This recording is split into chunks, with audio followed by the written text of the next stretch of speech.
Hello everybody and welcome back to Juno New Origins, where we've been working on this launch program, and I've been thinking about ways to genericize this portion right in here. This is currently hyper-specific for us, and that's understood. I'm going to make it a little bit less awkward. Like, we've got a bit of a magic number situation here going on, and I'd like to make that at least be a variable. So let's create a variable, and we'll call this outer shell ID. There we go. And we're going to have this on start, set variable outer shell ID to be that 2874 number. Then we can just replace this here with the outer shell ID, like that. And then that kind of makes this a little too long. We can move this over. There we go. Something like this. So we can do the same thing with the inner shell ID. So this is still not going to be tremendously generic, but this is going to be at least a little bit different, right? Specifically, a little bit more readable out here. So we're going to make this be the inner shell ID. That is going to be 2777. And then inner shell ID is going to go here like that. Okay, so that makes this a little bit more readable. So wait until part outer shell ID's dry mass is equal to part outer shell ID's mass, right? So then we can just change these if we need to without having to go into this and change this. We can just change this as a variable. That's going to be a little bit more maintainable at any rate. This is still not ideal. I'd like to find a much more generic way to do this. But with the way that the stage fuel works, that's going to be a little awkward. So for right now, I think this is going to be about the best that we're going to do. So let's go ahead and save this program. Save to craft, and let's get this thing launched. I want to get this going, and we are then going to, at this point, I'm just thinking here, we're going to send this, I think, directly to Atraitus. I think we're ready to do that. So let's go ahead and launch this, and we'll launch it on 10x speed. We can definitely cruise through this takeoff nice and quickly at this point. So we can take this up to 10x, and yeah, it's going to be really wacky and wobbly for the first little while here, as usual. But then it'll smooth right out. And that looks fine. So we can see that this is a little awkward. This is also a little awkward. There we go. So the inner shell is dropped. This isn't going to be, because that's stuck on there, we're going to not get quite as far, but it's okay. I don't think that's actually going to be a problem. If it is, we could take this back and launch it again, but it seems reasonably fine. So this is good. I think that that definitely puts us in a good position. We're able to get this launched super quickly compared to what we were able to before. So I think that was definitely worth spending the time to do. So just shutting down our engine at about 500 kilometers. Now, this is not going to be perfectly circularized. It doesn't need to be. And we can bring this up and just go to that apoapsis a little bit quicker. Okay, so something along the lines of that will take it back down to 10x. So at this point, we'll just continue to coast, and let's light up these engines relatively shortly. Now, okay, there we go.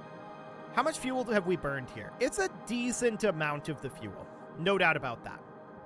Okay, orbital insertion complete. At this point, the program is done. There's no more program. So that just inserts us into orbit at roughly 500 kilometers. Because our timing isn't perfect here at the apoapsis, this is going to not be, exactly correct, but that's fine. So at this point, what I want to do is I want to zoom right on out. Why is TT not showing as having a... No, it does, doesn't it? But the orbital line is very dark on this, and it almost looks invisible. That's right. So we want to head out to Atraitus at this point. Now, Atraitus is quite a long ways away. No doubt about that. This is actually the maximum zoom. Okay. So that is certainly noted. I want to select the planet visitor at this point, and let's get zoomed right back in here, because we want to get ourselves an encounter from here, ideally. So let's see what it would look like if we burn from this terminator. Okay, our orbit's going the wrong direction. So we need to burn from the other terminator, which we're basically at right now. We're going to have to take like a full orbit or just put it like over here, right?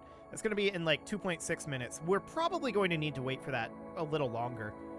This is actually currently locked. So let's put this out over here. It should technically have already started. Okay, so let's try this and see what this feels like. Okay, so this is absolutely on the wrong side.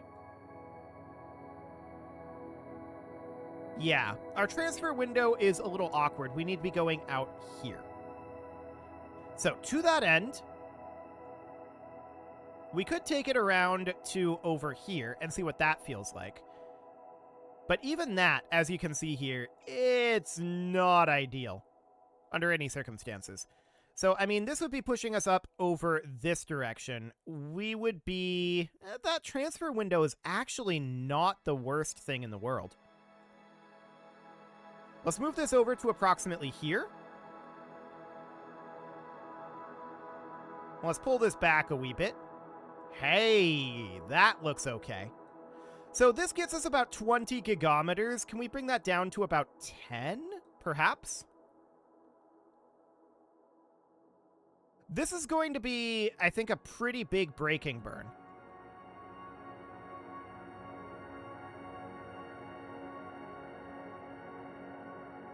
I don't feel like that's changing our orbit all that much. Yeah, we can see here how arced it isn't, and that's not ideal, for sure. I'd like it to be a lot more arced than this, but let's try pulling this back a little bit. Yeah, that's going to be a fair amount better. If we do this and then bring it in kind of like this, that's currently flinging us out.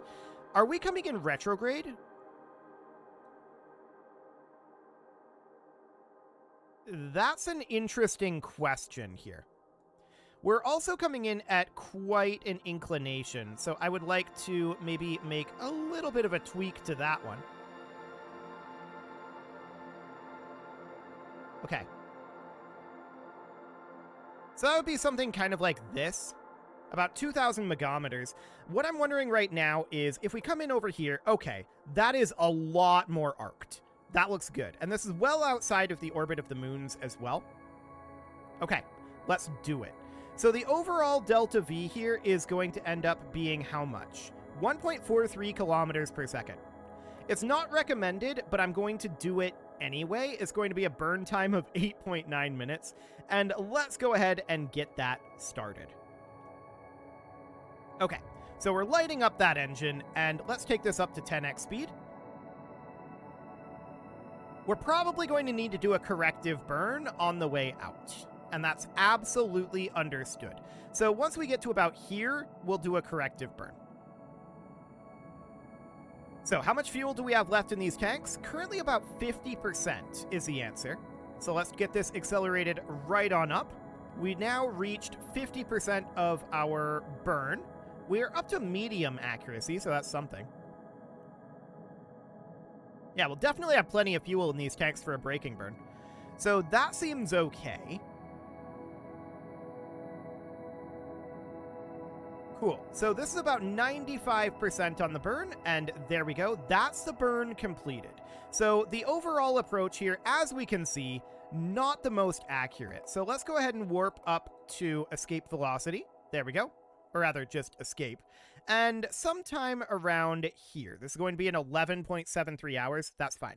Sometime around here is when we are going to do our actual modification of this burn. So I want to select Atraitus.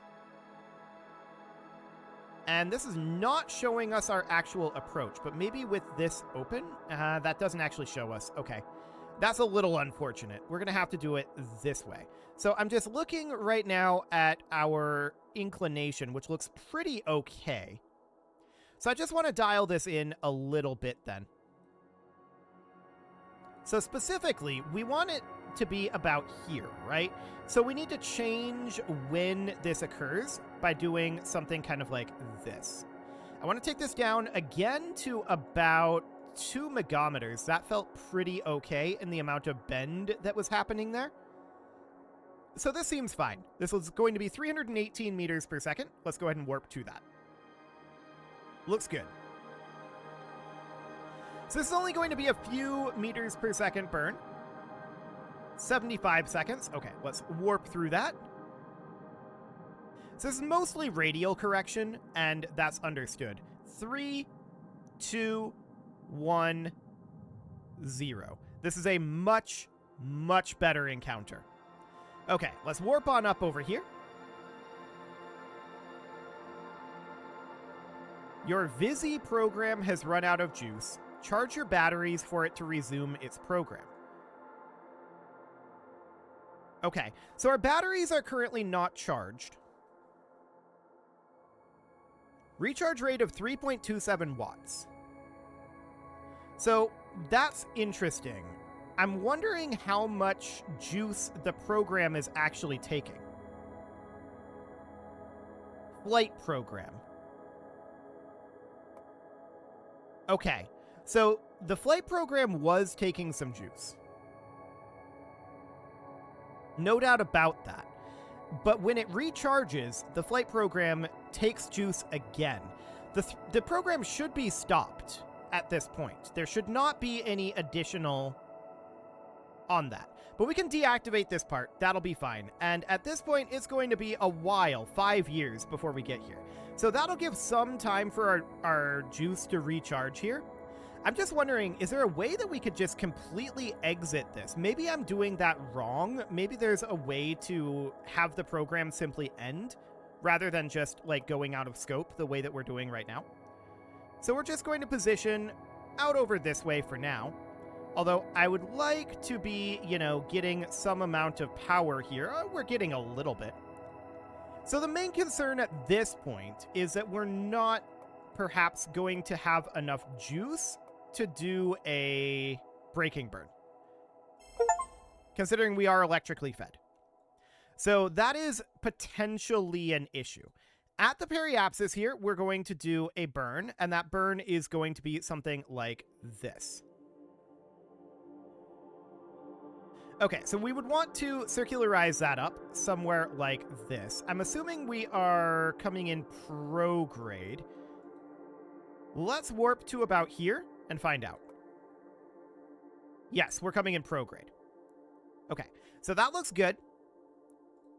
And this is going to be a 307 meter per second braking burn. Let's try to execute that.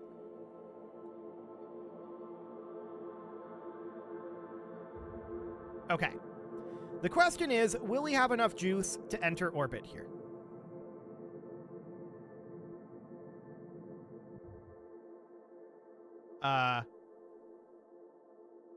It didn't lock to the correct position.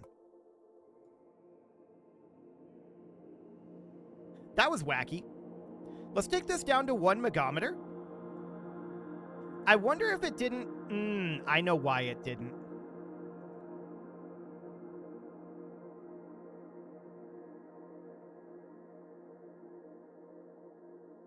I think I know why it didn't anyway. No? I don't know why it didn't. My theory was that it's because we turned off this here, and so the gyroscope wasn't functioning. But apparently we're still able to turn. Well, we've entered orbit of Atraitus. That's the important thing. So that seems fine.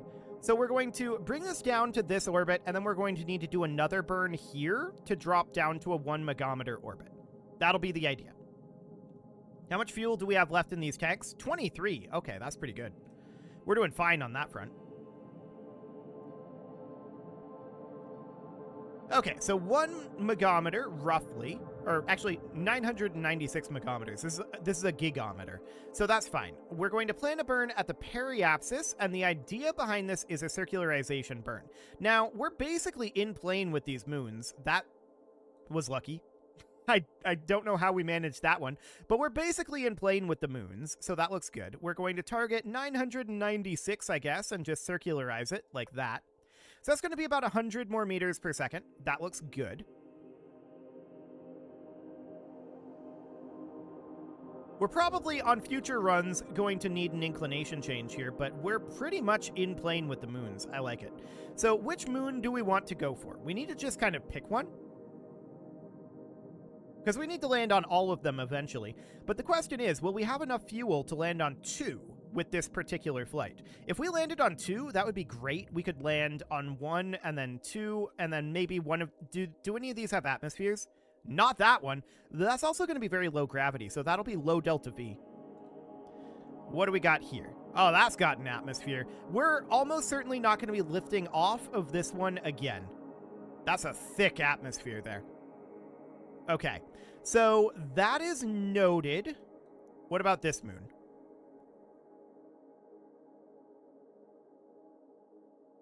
It's a bit hard to tell if this one has an atmosphere. I don't think it has a significant one, though.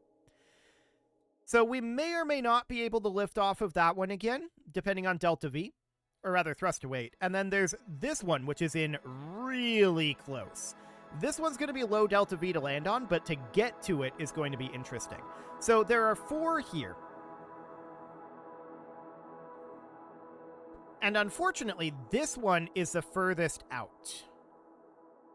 So what I was thinking is, under ideal circumstances, we would target Jastris, then we'd go out to Hypattion, and then we'd land on Taurus, which we may well have the DV to do that if we can get this deep in the gravity well.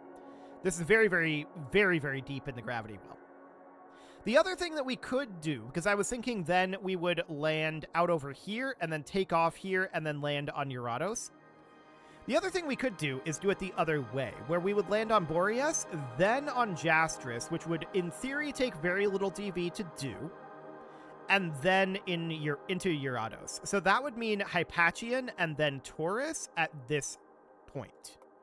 So Hypattion is actually a little further out than Taurus. I feel like this is viable. I definitely feel like that's viable. So sometime around here, let's see what this would look like in terms of an encounter. Okay, terrible timing, but that's absolutely fine. Okay, so this would be sometime around here or so. But again, kind of terrible on timing.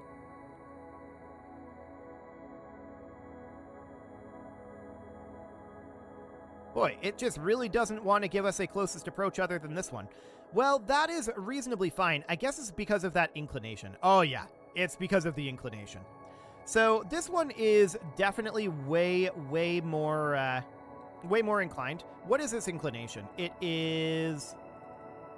If I can select it, helps if I select the right thing. The inclination is 28.65. So if we were to go to the ascending node, we should probably just fix our inclination, which is currently 21.8. So we need to bring that up to 28.65.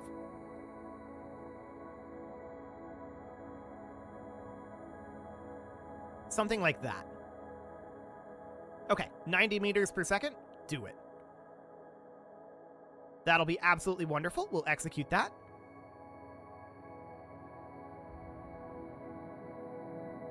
Okay, so let's bring this right on in.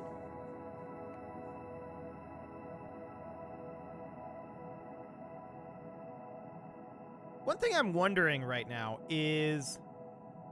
Okay, that's Hypattion there. Atraitus, it's definitely a Saturn analog. I can tell that right now. I can see the rings. But I'm guessing that this guy is within the rings here, Jastris. And that's going to be potentially interesting. We'll see how they model that. So for right now, I want to definitely see about getting in over here now that we are in a broadly similar inclination. It's not exactly similar, but oh, that's nice. Right there. 3,000 kilometers, we can dial that in. So we're going to need to do so with a little bit of radial here. Ooh, 91 kilometers? 19 kilometers. I like it. 118 meters per second. Let's do it. So then we're going to need to do a braking burn once we get there. But yeah, this is very minor burns. So it's clear that that program definitely needs to be, I think, properly exited. It's still trying to run, but it's not doing things, right? So it's eating up power, and we definitely do not want that this far out. We will address that once we're done with this, assuming I remember. Okay, so there we go. 17.1 kilometers. I'm fine with that. So let's warp up over this direction, and then over this direction. And then we're going to just manually warp in till the sphere of influence change. And the question is, how long is this flyby going to be? Oh, that's very curved. I like it. So we got a couple of achievements. I want to check those quick. So 0.6% of players have entered the SOI of Hypatian. 1.9% have entered the SOI of Atraitus. Okay, cool. So we'll plan a burn at the periapsis here, and this is going to be, this thing is very kind of potato-shaped. This is going to be a braking burn like so, bringing this down to be a roughly circularized thing, but I'm a little concerned at this moment. I'm going to make this be 20 kilometers. I'm a little concerned because we need to take this kind of the other direction, right? So I'm going to do a burn a little higher up than this. I feel like this is coming awfully close here. I don't think we'll actually impact, but as this thing rotates, it's oblong. So depending on how it rotates, we might have some issues. So let's do a burn up here, and then we're going to do a radial retrograde in order to keep ourselves up at a potentially somewhat safer altitude. I'm going to target like 25 kilometers, I'm thinking. So that'll end up being something kind of like this. It's going to enter orbit, and then we're going to need to do another braking burn. But 107 meters. Okay, yeah, this thing tumbles kind of oddly. So that's definitely going to be needed. Let's adjust this orbit. And then honestly, we can probably just come in for a landing. But there's Hypatian orbits. I like it.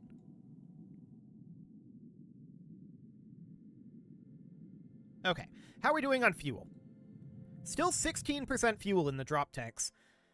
So I'm thinking that we would come in for a landing somewhere around here. And this would be something kind of like this. I just don't want to be in orbit of this thing for particularly long amounts of time. It's going to have very, very low gravity. So we're going to do something like this. This is mostly being used for timing. So I'm going to go to surface mode. We're going to go to surface retrograde. And let's warp our way around over to here. Okay. I still want you at surface retrograde. There you go. So I'm just thinking right now about the overall positioning here. I'm going to get rid of this, remain at surface retrograde, and let's warp to about here. Okay. Now I want to light up this engine. Where is... Oh, there's Hypatian. Okay. So now what I want is our lateral velocity to be gone. So that's what we're working on right now. Purely lateral velocity. In fact, keep this at a pitch of 0. Okay. Lateral velocity is very nearly gone at this time. Okay, it's going the other direction now. That's fine. Let's put this in velocity prograde, and we are on our way down. It is approximately time to put a cut in here, though, and it's going to take us a long time to float down to the surface of Hypatian. So for the moment, I'm going to leave this be, and we will come back to this in the next episode. You can leave your offerings to the engagement gods in the form of likes, comments, subscribes, and bell ringings, and a very special thank you to all of the channel members for making this video possible, including ALS Gamer, Andy McGard, Dark Horse, Xenocyte, Upper Cumberland Gamers, Nick Smarty, Dimitri H, Punching the Microphone, The Lounge STL, and all the rest. And of course, you. Thank you for watching. If you'd like to support the channel, you can click the join button down below the video, and as always, I will see you all next time.